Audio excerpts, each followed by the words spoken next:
জামালপুরে দীর্ঘদিন যাবৎ সংস্কার ও উন্নয়ন না করায় ব্যবহার অনুপযোগী হয়ে পড়েছে কেন্দ্রীয় বাস টার্মিনাল। জলাবদ্ধতা ও খানাখন্দে পরিণত হওয়ায় টার্মিনালে দাঁড়িয়ে থাকা কোনো বাসে যাত্রীরা ওঠানামা করতে পারে না। এতে ভোগান্তিতে পড়েছে যাত্রী চালক সহ গাড়ির স্টাফরা। টার্মিনালটি আধুনিকায়ন ও যাত্রী সেবার মান উন্নয়ন হলে লাভবান হবেন বাস মালিকরা ও স্বস্তি ফিরবে যাত্রীদের। এই বাস স্ট্যান্ডে কোনো উন্নয়নমূলক কাজ হয় নাই। যাত্রীরা এসে তাদের প্রস্রাব পায়খানা লেটতে যেতে পারে না। এখানে যাত্রীরা এসে স্বাচ্ছন্দ্যে বাস স্টেশনে উঠবে সেই ধরনের কোনো পরিবেশ নেই। একটা গাড়ি যাত্রী নামা এখানে কোনো পরিবেশ নাই। দেখা গেছে টার্মিনাল কিন্তু অনেক গাদা হয়ে রয়েছে, অনেক মনে করেন আপনার একটা বাথরুম নাই, একটা কল নাই। এই পরিবেশে আমরাও থাকতে পারি না, যাত্রীরাও থাকতে পারে না।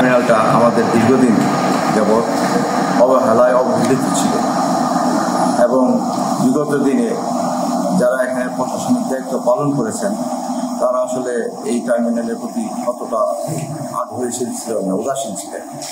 যার জন্য বিগত দিনে থেকে আমাদের এই পরিবহনের এবং বাস টার্মিনালের কার্যক্রমগুলো হয় না। শহরের প্রবেশ মুখে প্রধান সড়কের পাশেই জামালপুর কেন্দ্রীয় বাস টার্মিনাল। জেলার আভ্যন্তরীণ 9টি রুটে জামালপুর টু ঢাকা সহ দেশের বিভিন্ন আন্তজেলায় 1.5 শতাধিক বাস প্রতিদিন 8 থেকে 10 হাজার যাত্রী নিয়ে যাতায়াত করছে। অথচ বৃষ্টি হলে টার্মিনালের ভেতরে ও আশপাশে জলাবদ্ধতার সৃষ্টি হয়। কাদা পানিতে একাকার হয়ে যায় এলাকা। নেই কোনো পাবলিক টয়লেট, যাত্রী ছাউনি, এতে যাত্রীদের দুর্ভোগ পোহাতে হচ্ছে। এছাড়াও মিনিবাস মালিক সমিতির অফিস কক্ষের ছাদের প্লাস্টারও খুলে পড়েছে। জীবন ঝুঁকি নিয়েই অফিসে কাজ করছে জেলা বাস মিনিবাস মালিক সমিতির সদস্যরা। জেলার 26 লক্ষ মানুষ রাজধানী ঢাকাসহ দেশের বিভিন্ন স্থানে যাতায়াতের প্রধান বাহন হলো বাস। ভৌগোলিক দিক থেকে জামালপুরের আশপাশে 6টি জেলার কেন্দ্রে অবস্থান করায় জামালপুর ঢাকাসহ দেশের বিভিন্ন আন্তজেলায় 1.5 শতাধিক বাসে প্রতিনিয়ত 8 থেকে 10 হাজার যাত্রী যাতায়াত করে। অথচ বৃষ্টি হলে টার্মিনালের ভেতরে ও আশেপাশে জলাবদ্ধতার সৃষ্টি হয়।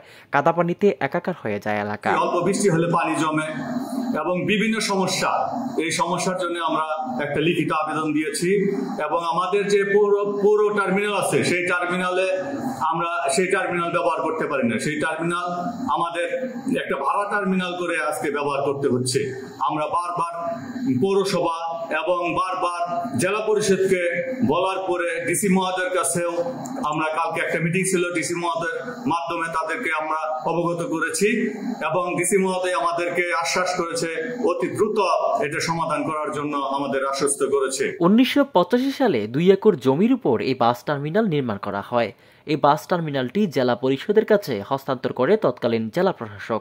সেই থেকে জামালপুর জেলা পরিষদ এটি রক্ষণাবেক্ষণ করছে। পরিষদের যে বাস স্ট্যান্ড এরিয়াটি রয়েছে সেটা আমরা ইতিমধ্যে প্রশাসক জেলা পরিষদ স্যারের নির্দেশনা অনুযায়ী পরিদর্শন করেছি এবং আমরা ইতিমধ্যেই প্রকল্প গ্রহণের জন্য সিদ্ধান্ত গ্রহণ করেছি। জামালপুর বাস টার্মিনালে পর্যাপ্ত গাড়ি পার্কিং এর সুবিধা, ওয়ার্কশপ, শপিং মল, হোটেল, রেস্তোরাঁ, এটিএম বুথ, আধুনিক বিশ্রামাগার, শৌচাগার, টিকিট কাউন্টার, শ্রমিকদের বিশ্রামাগার সহ একটি আধুনিক বাস মিনিবাস মালিক সমিতির ভবন নির্মাণের মাধ্যমে বদলে যাবে এই বাস টার্মিনালের চিত্র।